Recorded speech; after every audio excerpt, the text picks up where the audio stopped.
Voilà, on peut y aller. Alors, donc je disais, hein, vous avez peut-être eu le temps de survoler un petit peu ce chapitre. Alors, vous avez vu que ça commence très fort. On commence par des équations, des ajustements linéaires, etc. Ça va être un petit peu notre pain quotidien là, pendant quelques séances, puisque il y a quand même un petit peu de boulot à faire sur ce chapitre. On va prendre le temps, ne vous inquiétez pas. Je vais revenir sur les notions les plus compliqués de façon à ce que vous compreniez et on aura l'occasion de s'exercer via les exercices qui vous sont proposés et via ce que j'ai pu retrouver dans les annales de ce qui avait pu être demandé sur ce type de chapitre. Alors, on va commencer tout de suite. Donc, je vais partager mon écran.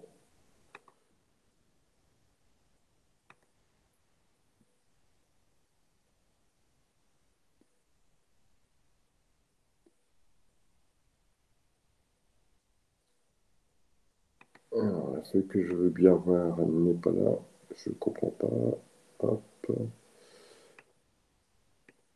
Et que je vais recommencer le partage. Une feuille.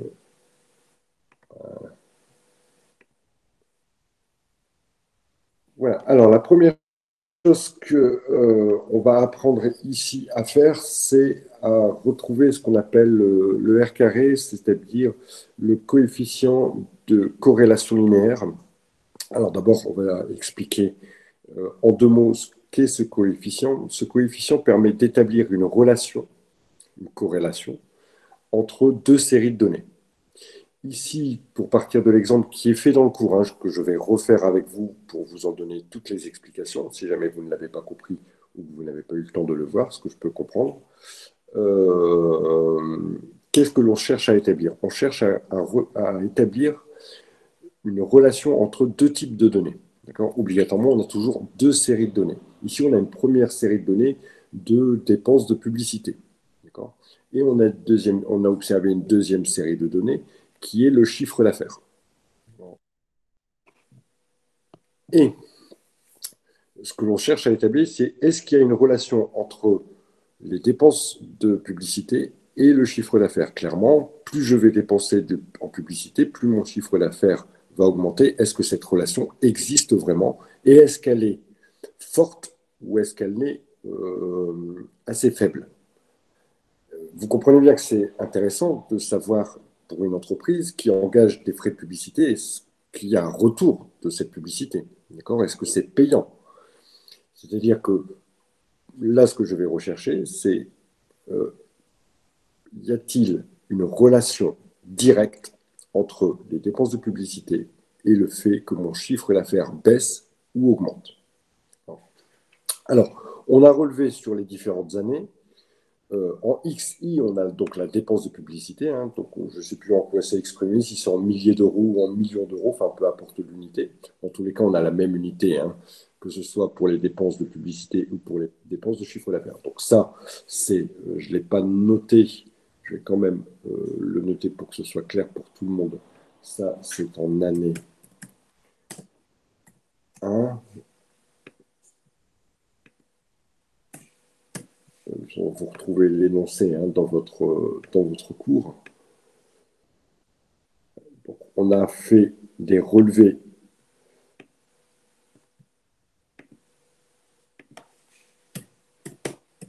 On a donc fait des relevés concernant les 10 dernières années et on a retrouvé ces éléments ici. Voilà.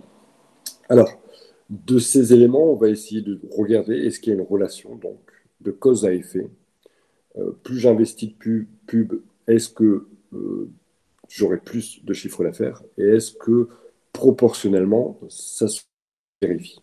Pour cela, donc, on va calculer ce que l'on appelle le coefficient de corrélation linéaire. Alors, c'est une méthode qui va se travailler avec un tableau et qui va se dérouler en plusieurs étapes. Alors, je vais descendre ça, j'en ai pas besoin. Ce que je vais faire, c'est que je vais détailler les étapes ici. L'étape 1, c'est la recherche de X bar et de Y bar.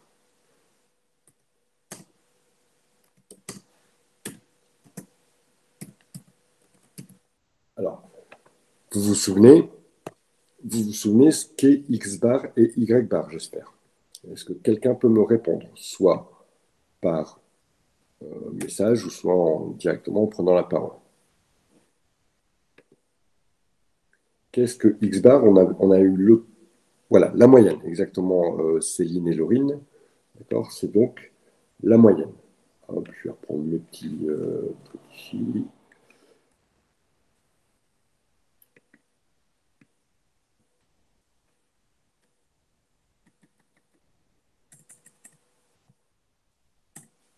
Hop, voilà, donc la moyenne des deux séries statistiques que sont, bien sûr, euh,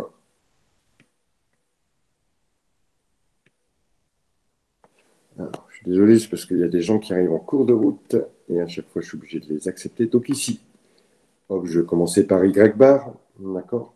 Donc je vais calculer la moyenne de Y bar et la moyenne de Y bar. Pas très compliqué puisque ici c'est une moyenne arithmétique simple. Je vais calculer ma moyenne des Y bar. Hop. Voilà. 545 de moyenne. Je vais faire la même chose sur ici mes X bar.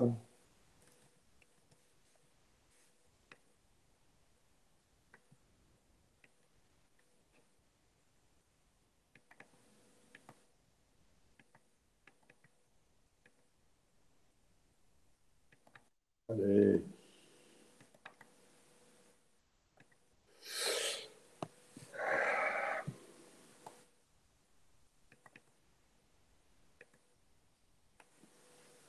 Bon, peu importe, je le remplacerai après par X, c'est pas très grave. Donc je vais calculer ma moyenne. Hop, de mix. Ça, c'était ma première étape. Alors, 4,63. Deuxième étape, je vais donc maintenant, pour pour les X et pour les Y, faire un petit peu comme on avait fait quand on calculait la moyenne, l'écart absolu à la moyenne. Je vais calculer la différence entre la moyenne et la donnée.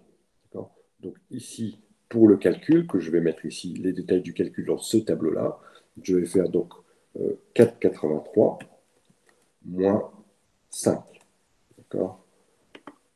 Et ça, je vais le faire pour chaque donnée. Donc, la deuxième, c'est X bar. Oui, oui, oui, oui, je vais le changer après. Ne vous inquiétez pas. Je vais le changer après. Ne vous inquiétez pas. En ceci. D'accord? Donc, je vais faire la même chose, évidemment, pour toutes les données. À chaque fois, en faisant cette fois-ci, ici, hop, si c'était 4,83 moins 3,4, etc., etc. Je recopierai après mes chiffres. Alors, je vais tout de suite changer avant que ça perturbe. Hop, je vais faire ça. Parce que pour faire des X bars, c'est compliqué sous Excel.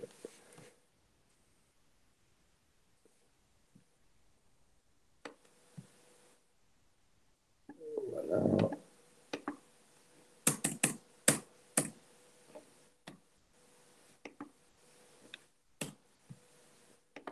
Voilà.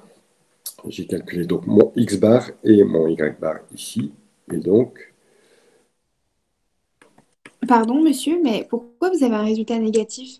Si le X6 c'est 5 et le X bar c'est j'ai fait 4,53. l'inverse. Excusez-moi, oui, j'ai fait l'inverse. D'accord.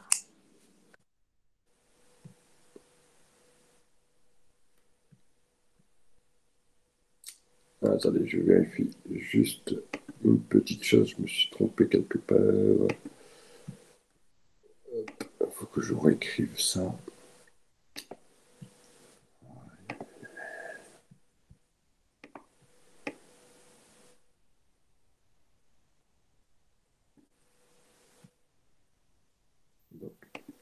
Hop, ici, il faut simplement que je change ma formule. Donc xi 5, parce que j'ai inversé les choses, et x bar ceci, F4, voilà. Hop, merci mademoiselle.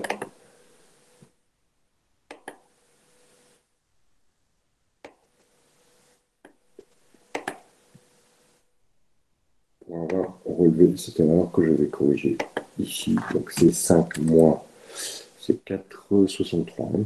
4,63. Et donc ici 3,4 moins 4,63. Voilà. Et ainsi de suite. Je vais faire la même chose de l'autre côté. Cette fois-ci, je vais essayer de ne pas me tromper. Donc le xi moins le yi moins le y bar.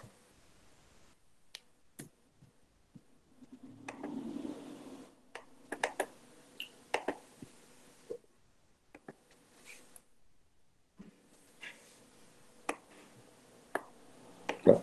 Ça, c'était donc ma deuxième étape. Pourquoi il me fait ça?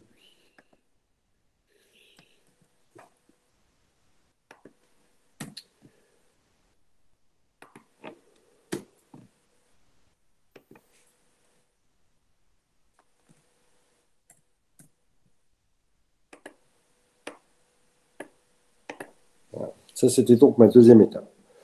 La troisième étape, ça va être de multiplier les deux résultats que j'ai obtenus. La troisième étape étant de multiplier les deux résultats que j'ai obtenus. Donc ici, si je faisais ceci, donc je lui ai dit que c'était 560 moins 545. Et donc les deux résultats, 0,37 fois 15. Et ainsi de suite. Donc je vais multiplier ici mes deux résultats, ça, fois ça, ça, fois ça.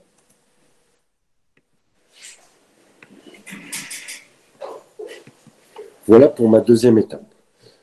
Dans la troisième étape maintenant, je vais reprendre mon xi moins x bar que je vais porter au carré. Et je vais faire aussi la même chose pour le yi moins y bar. Donc xi moins x bar au carré, je le multiplie tout simplement par lui-même.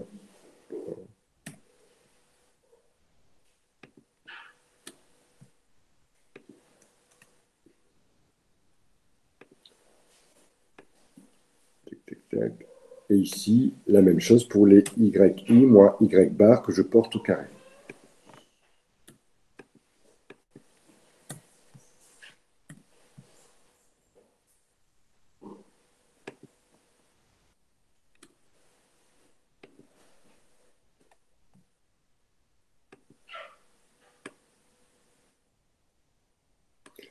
Voilà, mon tableau est terminé. Donc ici, on n'a pas grand-chose de compliqué, sauf qu'il faut retenir qu'il va nous falloir tous ces éléments-là. Ensuite, maintenant que j'ai réalisé ces 3-4 étapes, je vais pouvoir en déduire une équation. D'accord? Avant tout, j'ai besoin de faire le total de cette colonne ici.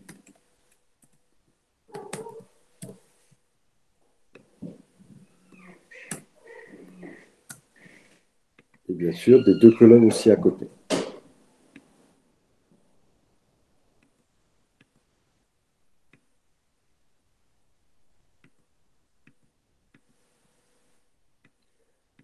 Ensuite, je vais pouvoir utiliser la formule. Alors, pour vous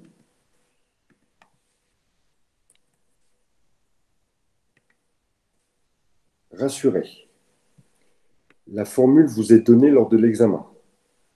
Mais par contre, après, il faut savoir l'interpréter, cette formule. Qu'est-ce qu'elle nous dit? Elle nous dit que le coefficient R, il est égal à la somme, ce signe-là, là, le premier signe que vous voyez que j'entoure, d'accord, le signe sigma, veut dire la somme. Et la somme des xi moins x bar multiplié par les yi moins y bar. Comment je peux obtenir ça? C'est exactement ce que j'ai calculé là. Cette partie haute de la formule, c'est exactement ce que j'ai calculé là. Et donc la somme, c'est bien le total. D'ailleurs, je vais marquer somme, ça sera peut-être plus parlant. Donc mes 271 ici viennent ici en numérateur de mon équation. D'accord? Pourquoi? Parce que mon équation, c'est je dois faire la somme des xi moins y, des xi moins x bar multiplié, il y a un point entre deux qui veut dire multiplié, multiplié par les yi moins y bar. C'est exactement ce que j'ai fait ici. Voilà d'ailleurs pourquoi je l'ai fait. Donc j'ai 271. Donc mon équation, ça va me donner que R est égal à 271,3 divisé par quoi? Divisé par la racine carrée de la somme des xi moins x bar au carré. Donc la somme des xi moins x bar au carré, je l'ai là, c'est 8,88. D'accord. Donc divisé par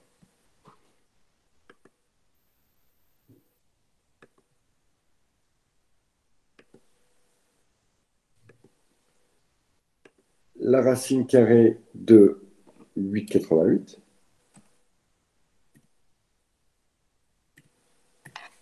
que je dois multiplier par la racine carrée des x bar, des xi moins x bar au carré.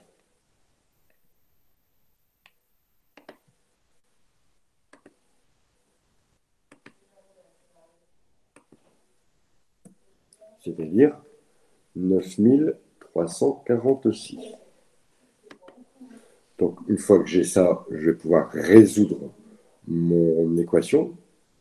Ici, on va avoir donc égal ça divisé par racine de ça multiplié par racine de ça.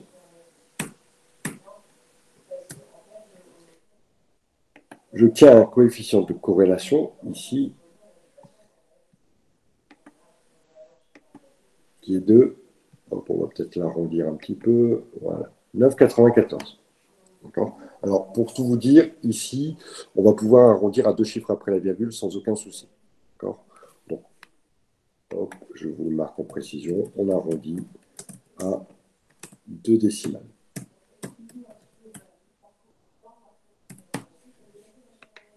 « 9,94. Alors, ça veut dire quoi? On sait que, je vais reprendre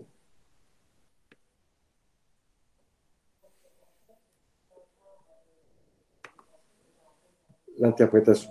L'interprétation, elle est celle-ci. Elle est que si le coefficient de corrélation est compris entre moins 1, enfin, le coefficient de corrélation est toujours compris entre moins 1 et plus 1.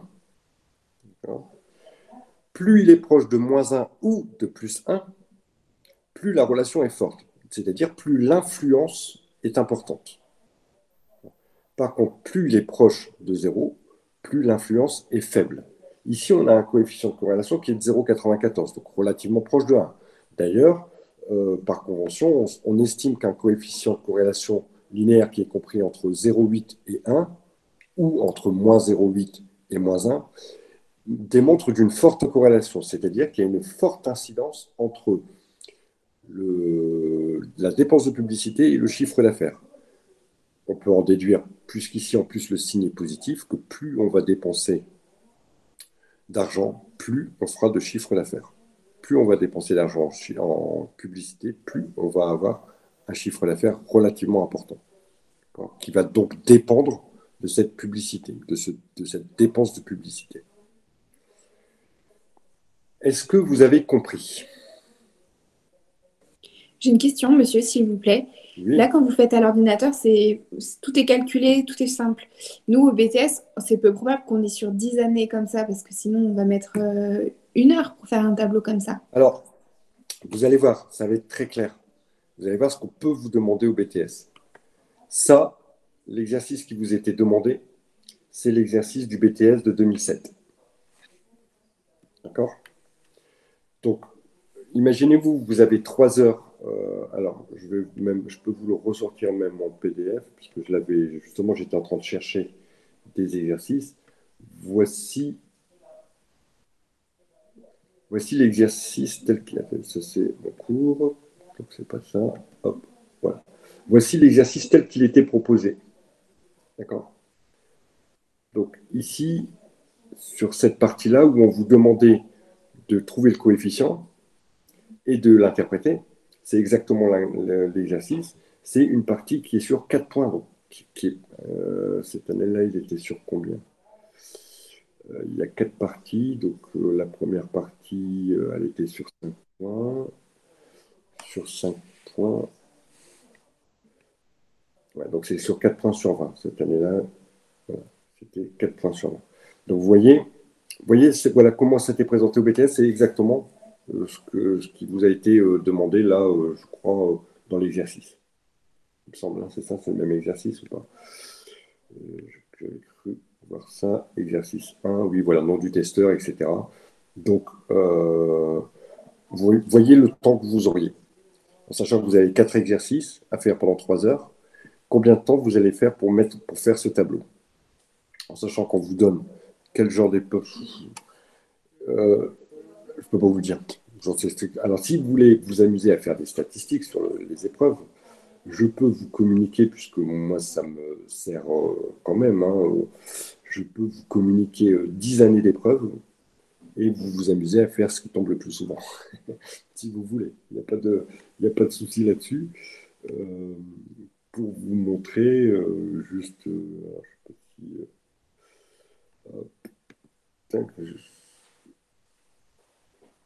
je vais faire ça, présenter maintenant une fenêtre, je vais vous montrer ça. Ils sont les mêmes sujets, je vais les sortir, je vais faire ça. Ça.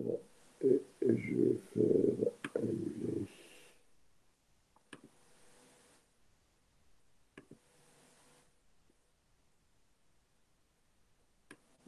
Voilà. Hop, voilà.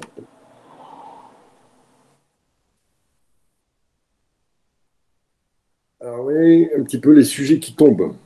Voilà. En 2000, il y avait une partie sur le recrutement, une partie sur la prévision des ventes, c'est ce qu'on va faire après, une partie sur le seuil de rentabilité et une partie sur les institutions représentatives, etc., etc. Donc vous voyez que les statistiques sont tombées en 2007, il me semble, statistiques. Elles sont tombées aussi en 2009. Par exemple, des chapitres que l'on a fait ensemble, le contrat est tombé en 2010, le contrôle de gestion est tombé aussi en 2010, la gestion des stocks est tombée aussi en 2010. Les 3 chapitres que l'on a fait. Et dernièrement, alors je n'ai pas forcément étudié les dernières annales, mais il y a 2 ans, c'était le compte de résultat et le bilan, les formes juridiques, le CDD, le compte de paie et résultat, le seuil de rentabilité. On voit quand même que le compte de résultat, le seuil de rentabilité tombe relativement souvent, et même les statistiques. Et en 2014, c'est tombé aussi, les statistiques. Vous dire ce qui tombe le plus souvent, c'est impossible. D'accord. Par contre, vous dire ce qui tombe, euh, il y a 10 chapitres. Il y a 10 chapitres qui tombent. Il n'y en a pas, grosso modo, sur vos 2 ans, vous aurez fait à peu près 25 ou 30 chapitres. Il y a 10 chapitres dans lesquels je suis sûr que vous allez tomber. C'est sûr. Le bilan, c'est sûr. Ça fait partie des 10 chapitres. Le compte de résultat, le seuil de rentabilité, ça fait partie des 10 chapitres. Voilà ce que je peux vous dire. Pas malheureusement, je ne suis pas devin. Alors, hop, je vais revenir sur ce qui nous intéresse ici.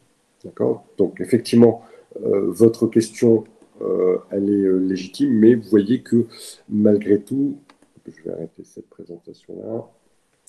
Malgré tout, si vous avez un exercice à faire où vous allez chercher le coefficient de corrélation, allez, vous avez quand même 40 minutes pour le faire, quoi. Hop, partager. Voilà. Ici, bah, je vais hop, effacer mes résultats, les cacher, et on va regarder le coefficient de corrélation ensemble sur le premier exercice qui vous était demandé. D'abord, vous avez compris hein, sur la méthodologie comment on va faire. Donc ici, voilà le premier exercice. Donc on vous demande, on vous donne des testeurs. Ils ont mis une note sur la qualité qu'ils ont perçue et une note sur la réputation de la marque. Donc, ce que l'on cherche à savoir, c'est est-ce que la qualité correspond à la réputation? C'est-à-dire, plus je mets de qualité, plus j'aurai une bonne réputation. Est-ce que c'est ça? Est-ce qu'il y a une corrélation entre les deux? D'accord? Alors, pour tout vous dire, si vous tombez sur ce type d'exercice, c'est obligatoirement une corrélation. D'accord? Euh, vous faire calculer un truc pour vous dire, ah ben non, il n'y en a pas. Aucun intérêt. Donc, sachez que si vous tombez avec un exercice de ce type et que vous trouvez un coefficient de corrélation à 52, c'est que c'est impossible. D'abord, il peut être compris qu'entre moins 1 et 1.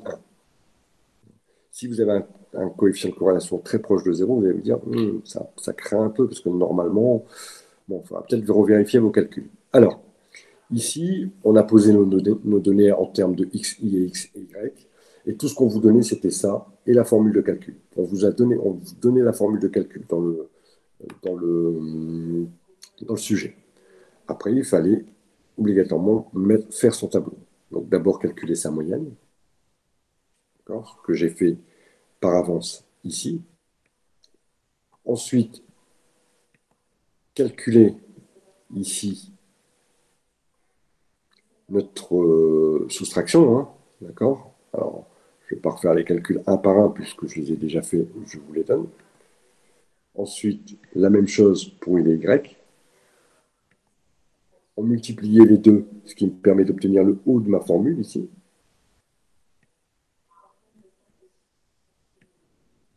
Je cherchais maintenant le carré des xi moins x bar, qui me permet ici de remplir cette partie-là de la formule. Ensuite, la même chose sur les yi moins y bar. Je venais totaliser les choses dont j'ai besoin pour pouvoir remplir ma formule. Et ensuite, je pouvais calculer mon R.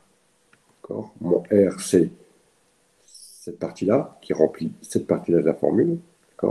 Et ensuite, les deux en dessous, je divise par la racine carrée de ça et de ça qui me permet de remplir cette partie-là de la formule. Et donc, j'obtenais ici un coefficient de corrélation de 0,97 que je vais arrondir à deux chiffres après la virgule. Alors, ce coefficient à 0,97, ensuite, vous voyez qu'on me demandait d'interpréter la valeur trouvée et d'indiquer les enseignements que l'on peut en tirer sur le plan commercial. Donc, on dit ce que l'on, avec le petit cours que j'ai mis en rappel ici, on dit ce que l'on sait du coefficient de corrélation linéaire. On dit que d'abord que c'est un coefficient qui ne peut se situer qu'entre moins 1 et 1, que plus il est proche de moins 1 ou de 1, plus il y a une dépendance démontrée entre les deux séries de données. Plus il y a une interdépendance, il y a une corrélation entre les deux, on dit que la corrélation est forte. Quand si le coefficient avait été proche de 0, on aurait dit que la corrélation était faible, c'est-à-dire qu'il n'y a pas de dépendance, il n'y a pas d'interaction entre les deux données. Le fait ici qu'on a un coefficient proche de 1 prouve qu'il y a une forte dépendance entre les deux données. Ce qui veut dire que, en termes sur le plan commercial, plus on mettra de qualité dans le produit, plus la réputation de la marque sera perceptible. C'est ce qu'il fallait interpréter ici sur les choses. Excusez-moi, j'ai une petite question. Oui. Là, vous avez mis automatiquement le XI en qualité et le Y en réputation. Mais on aurait pu tout à fait faire l'inverse. Ou est-ce que Oui. Alors, XY, c'est juste des génériques, je veux dire. oui, ce sont des génériques. Alors, en général, on met toujours le premier X. D'accord? Et ici, ce que l'on cherche à montrer, alors, j'ai peut-être pas recopié l'énoncé complet de l'exercice, mais ce qu'on cherche à montrer, c'est est-ce qu'il y a une dépendance de la marque par rapport à la qualité perçue. Vous voyez là, comment la question, si on reprend l'exercice, alors est-ce que je l'ai mis quelque part? Je vais la voir ici. Sur la nage, je reprends exactement le terme de l'exercice. Si consommateur, jugé.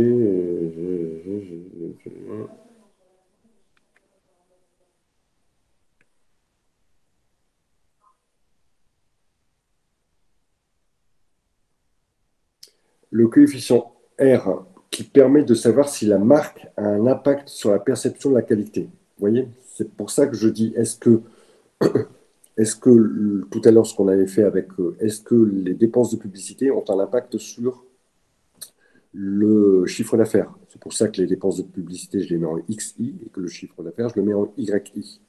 Est-ce que la qualité a un impact sur la perception? Est-ce que la marque a un impact sur la perception de la qualité du produit?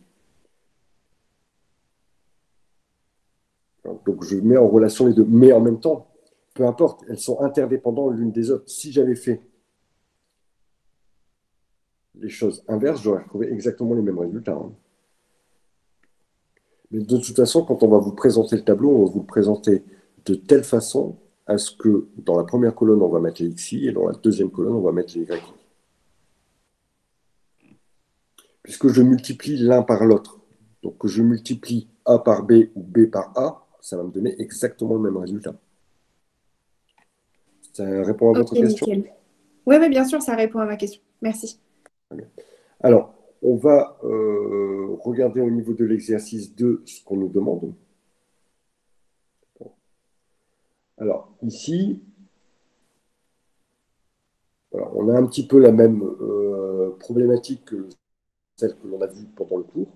C'est-à-dire que, à la suite d'un lancement d'une nouvelle gamme de produits diététiques, l'entreprise souhaite savoir si sa politique de communication mise en place a une influence sur le chiffre d'affaires.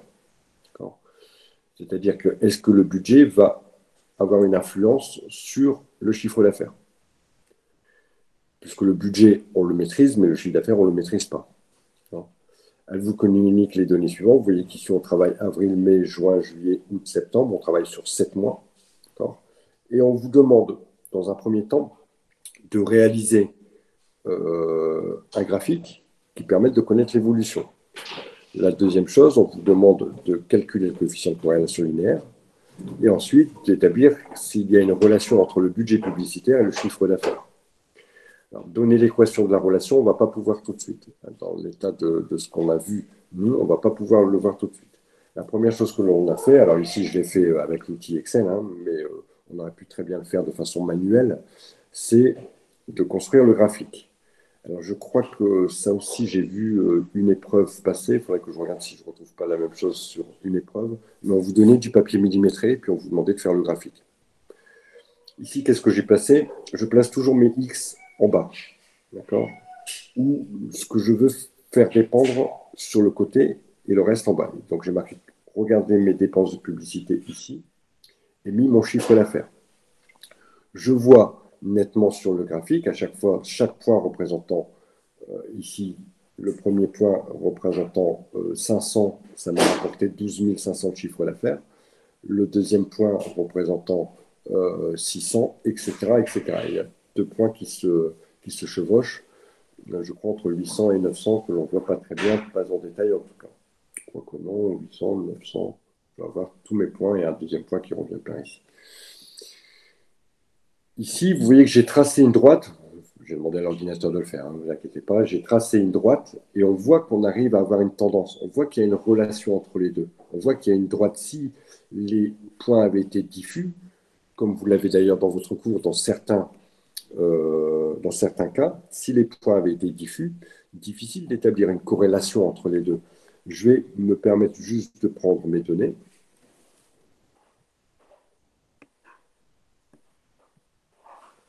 De les recopier vers le bas et de mélanger un peu le chiffre. Hein. Je vais prendre ça, je vais mettre celui-là là, je vais mettre celui-là là, je vais mettre hop, celui-là là, et celui-là là, hop,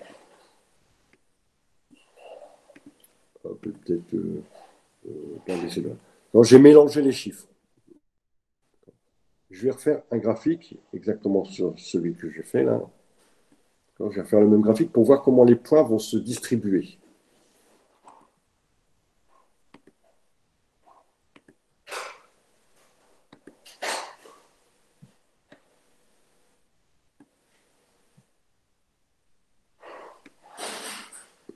Vous voyez qu'ici, autant sur le premier graphique, j'ai tracé cette droite-là Quand c'est la droite, hein, c'est la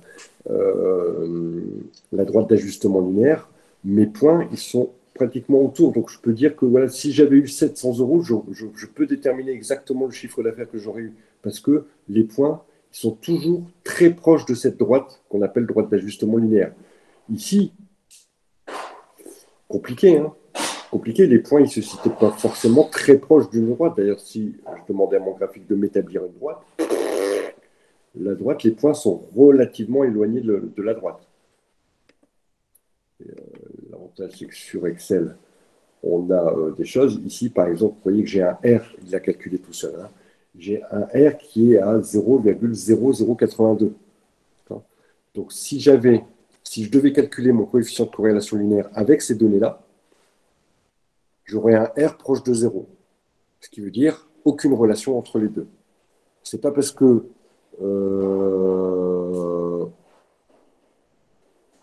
c'est pas parce que il y a beaucoup de pubs qu'il y aura beaucoup de chiffres d'affaires. On n'arrive pas à déterminer une relation entre les deux, une corrélation entre les deux données, entre les XI et les YI. Alors que sur mon tableau précédent,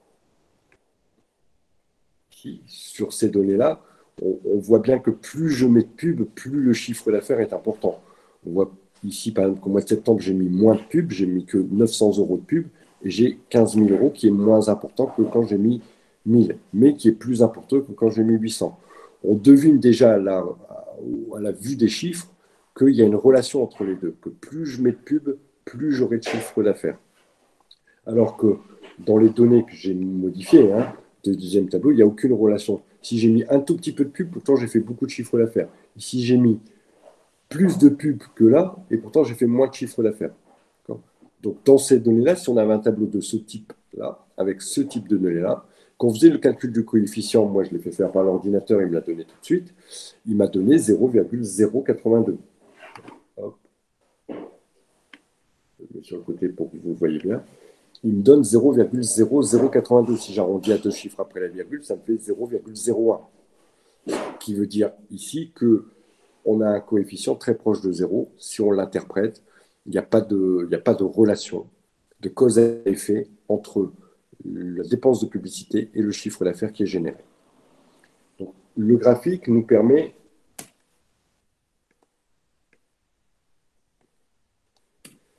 ici, le graphique nous permet de visualiser exactement cette relation. Là, j'ai une relation, alors que tout à l'heure, je n'avais aucune relation.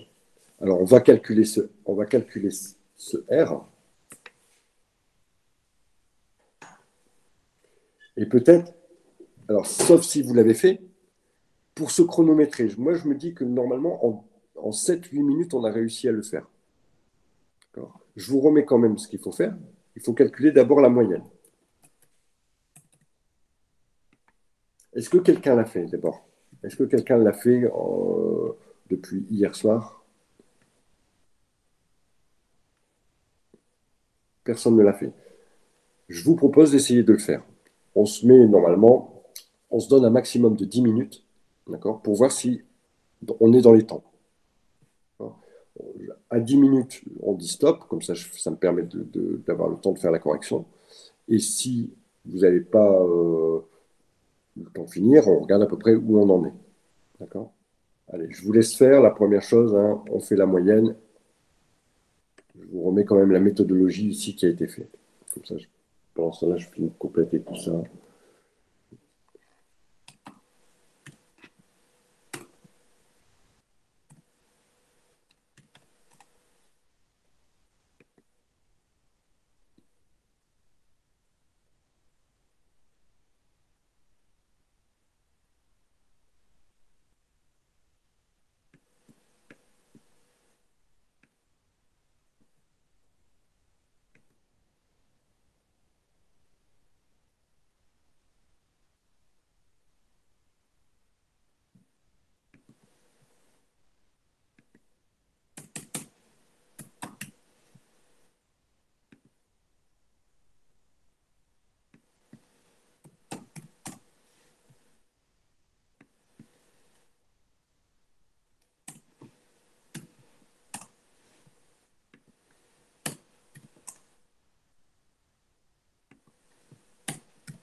Alors,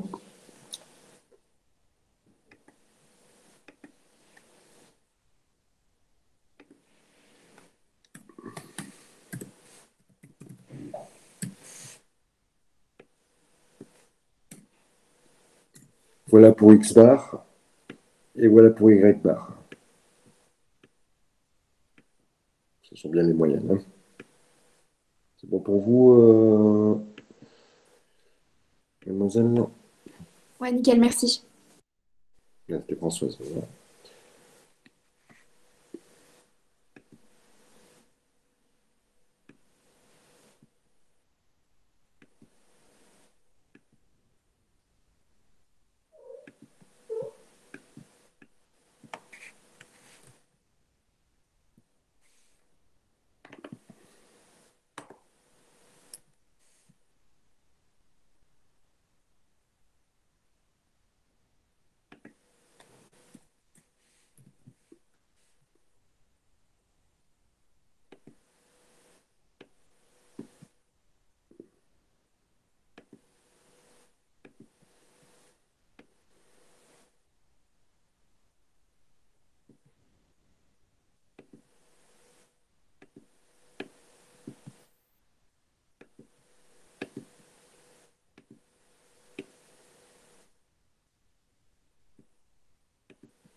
Alors, est-ce que quelqu'un a réussi à trouver?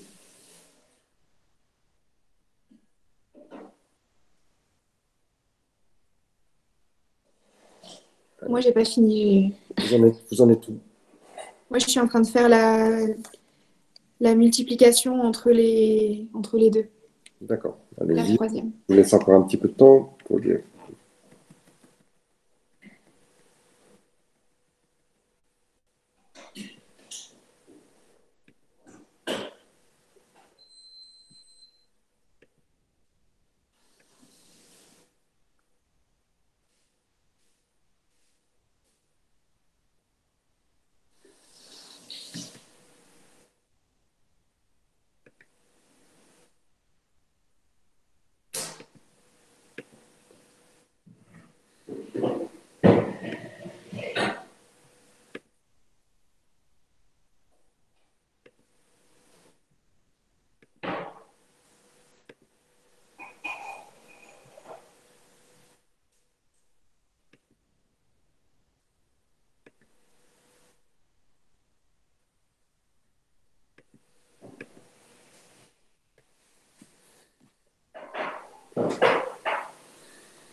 Alors, on va assez rapidement passer à la correction. Donc, je vais vous montrer la correction. Alors, ceux qui veulent aller jusqu'au bout, bah, vous ne regardez pas, hein, d'accord, tout simplement. Donc, sans, je dirais, chose ultra compliquée, puisqu'on reprend exactement la méthode que l'on a appliquée. J'ai fait ma moyenne, j'ai calculé mes différents écarts entre les xi moins les x bar, yi moins y bar. J'ai multiplié les deux. Alors, ensuite, j'ai recherché xi moins x bar au carré, yi moins y bar au carré. J'ai appliqué ma formule, donc la somme calculée qui est égale à 1 518 333 divisé par la racine carrée de 188 333 multiplié par la racine carrée de 12 388 333. 12 388 333 exactement. Le principal ici, c'est d'arriver à un coefficient de corrélation qui est de 0,99.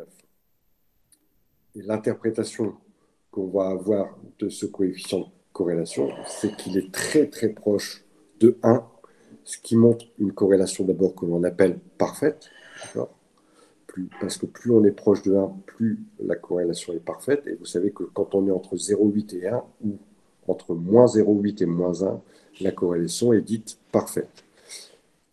Qu'est-ce que l'on peut en conclure? Qu'il y a une interdépendance. L'influence du budget sur le chiffre d'affaires est démontrée par ce coefficient. Que plus les dépenses de budget seront importantes, plus le chiffre d'affaires sera lui aussi important. Donc il est impacté obligatoirement par les dépenses de publicité. De toute façon, on pouvait déjà deviner de cette réponse, puisqu'on a ici un graphique qui nous montre cette corrélation. Y a-t-il des questions de compréhension par rapport à ça, en dehors du fait que peut-être vous n'avez pas eu le temps, là, sur les 10-12 minutes, de faire tous les calculs?